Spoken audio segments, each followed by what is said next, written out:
দাবি একটাই, অন্যান্য দাবি অন্যান্য দাবি থাকলেও প্রধানত একটাই দাবি, এডিসি এলাকাকে নিয়ে ত্রিপ্রালয়ন রাজ্য গঠন করা। তো এর মধ্যে আমরা বলতে চাইছি যে অন্যান্য যে রাজনৈতিক দলগুলি আছে ত্রিপুরায়, বিশেষভাবে আমরা আঞ্চলিক দলগুলি,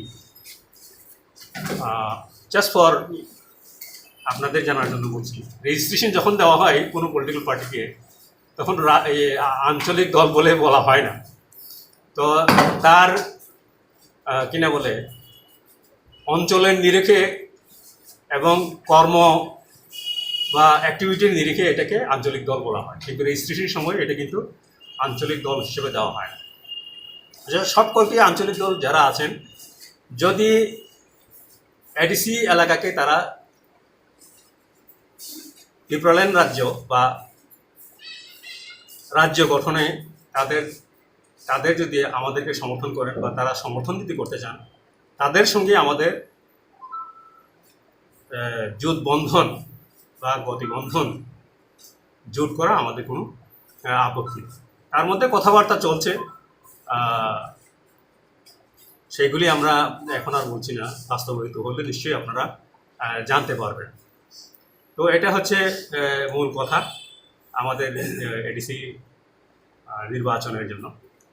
দ্বিতীয়ত হচ্ছে যে আইপিএফটি গত 2018 সালে নির্বাচনের আগে বিজেপির সঙ্গে তাদের জোট হয়েছে।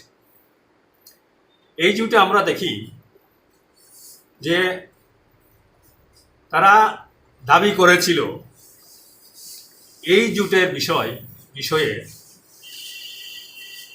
ত্রিপ্রালয়ন রাজ্য গঠনের দাবিও আছে, এবং জোটের বিষয় ছিল আর্থ সামাজিক সাংস্কৃতিক শিক্ষা, ভূমি অধিকার ও ভাষা উন্নয়ন, যেটা স্বরাষ্ট্র মন্ত্রকের হাই লেভেল মনিটরিং কমিটির স্টাডির মাধ্যমে সেটাকে বাস্তবায়ন করার জন্য তাদের একটা চুক্তি স্বাক্ষর হয়েছিল, রাজনৈতিক চুক্তি দুইটা দলের মধ্যে। পরবর্তী সময়ে যখন এই হাই লেভেল মনিটরিং কমিটি ত্রিপুরায় আসে এবং জানা গেল যে কোনো সরকার যখন কোনো কমিশন গঠন করেন, তাতে তাদেরকে একটা টার্মস অফ রেফারেন্স বলে, যেটা ইংরেজিতে, তাদেরকে একটা নিয়ম বেঁধে দেয় কিসের উপরে ভিত্তি করে তাদের এই অধ্যয়ন হবে বা স্টাডি চালাবেন, সেটা দিয়ে দেওয়া হয়। কিন্তু দেখা গেল হাই লেভেল মনিটরিং কমিটি যেটা গঠন করা হয়েছিল, সেইখানে কিন্তু টার্মস অফ রেফারেন্সে ত্রিপ্রালয়ন রাজ্য গঠনের কোনো ইঙ্গিত ছিল না। এটা একটা, এবং এটাকে সাপ্লিমেন্ট আমরা আরও করতে পারি। পশ্চিমবঙ্গের সাংসদ ঋতুব্রত ব্যানার্জি সংসদে একটা প্রশ্ন করেছিলেন যে কেন্দ্রীয় সরকার স্বরাষ্ট্র মন্ত্রকের অধীনে যে মনিটরিং কমিটি গঠন, হাই লেভেল মনিটরিং কমিটি গঠন করা হচ্ছিল, সেই হাই লেভেল কমিটির আওতায় বা হাই লেভেল মনিটরিং কমিটি কি আইপিএফটির দাবি অনুযায়ী ভিন্ন রাজ্য পূর্ণাঙ্গ রাজ্য গঠনের জন্য হাই লেভেল মনিটরিং কি গঠন করা হয়েছিল? তখন এই প্রশ্নের উত্তর দেওয়া হয়েছিল 21 মার্চ 2018, আমার যদি ডেটটা ঠিক থাকে, মনে ঠিক থাকে।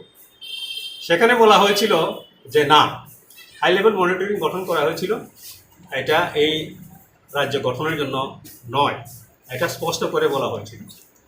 তো এটাতে বোঝা গেল যে তাদের যে আদাতের বিষয়বস্তু এবং পরবর্তী সময়ে রাজ্যসভায় যেটা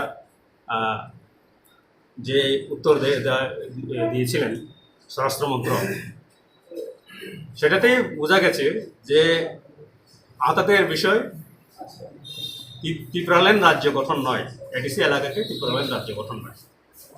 তো ইদানিং আপনাদের পত্রপত্রিকা, আপনাদের মাধ্যমে আমরা জানতে পেরেছি যে আইপিএফটি বলছে, কি বলছেন,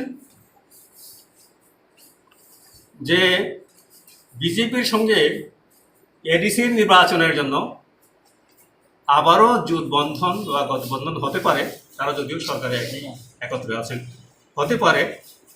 সেটা তখনই হবে যখন ত্রিপুরাল্যান্ড রাজ্য গঠন নিয়ে বিজেপি এই জোটটা আবার নূতনভাবে না হোক, অন্তত এই যুগটা তারা স্বীকার করে নেবেন যে ত্রিপুরাল্যান্ড রাজ্যের গঠনের পক্ষে, তখনই তারা এটা মেনে নেবেন। সেটা যাই হোক, আমরা আবারও দেখলাম সংবাদপত্রের মাধ্যমে আগামী 15 অক্টোবরে আইপিএফটি এডিসি এলাকায় 24 ঘন্টার বন্ধ ডেকেছে। তো এই গত প্রায় 3 বছরে, 2.5 বছর বলেন বা 3 বছর বলেন, যাই বলেন, এর মধ্যে তারা ত্রিপুরাল্যান্ড নিয়ে কিন্তু আর কোনো মুভমেন্ট বা সংগ্রাম, গণতান্ত্রিক সংগ্রাম করে নাই। এইবার মাঝখানে করার জন্য চেষ্টা করেছিল, সেটা যে তাদের জোট যে পার্টনার, অংশীদারি, তাদের সঙ্গে আলোচনা ক্রমে স্থগিত হয়েছিল। এইবার তারা আবার ডেকেছেন। জনগণ বুঝতে পারছেন, তার মানে তাদের জোটের যে বন্ধন হয়েছিল, জোট যে করা হয়েছিল, সেখানে ত্রিপুরাল্যান্ড রাজ্য গঠনের কোনো বিষয় ছিল না। এটা জনগণ বুঝে গেছেন এবং ওনারা নিজেরাও বুঝে গেছেন, যার জন্যই আগামী 15 অক্টোবর 2020 এই তারিখে এডিসি এলাকায় 24 ঘন্টার বন্ধ ওনারা ডেকেছেন।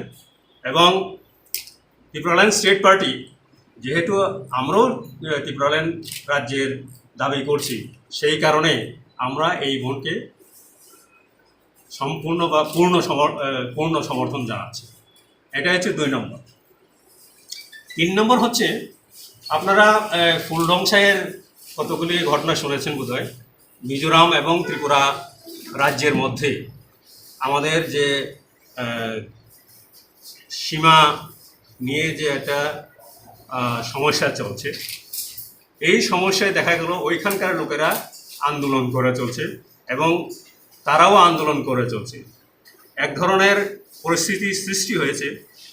এই পরিস্থিতি যেন প্রশমন করা হয়, সুস্থ সেটা সমাধান করা হয়, এটা আমরা রাজ্য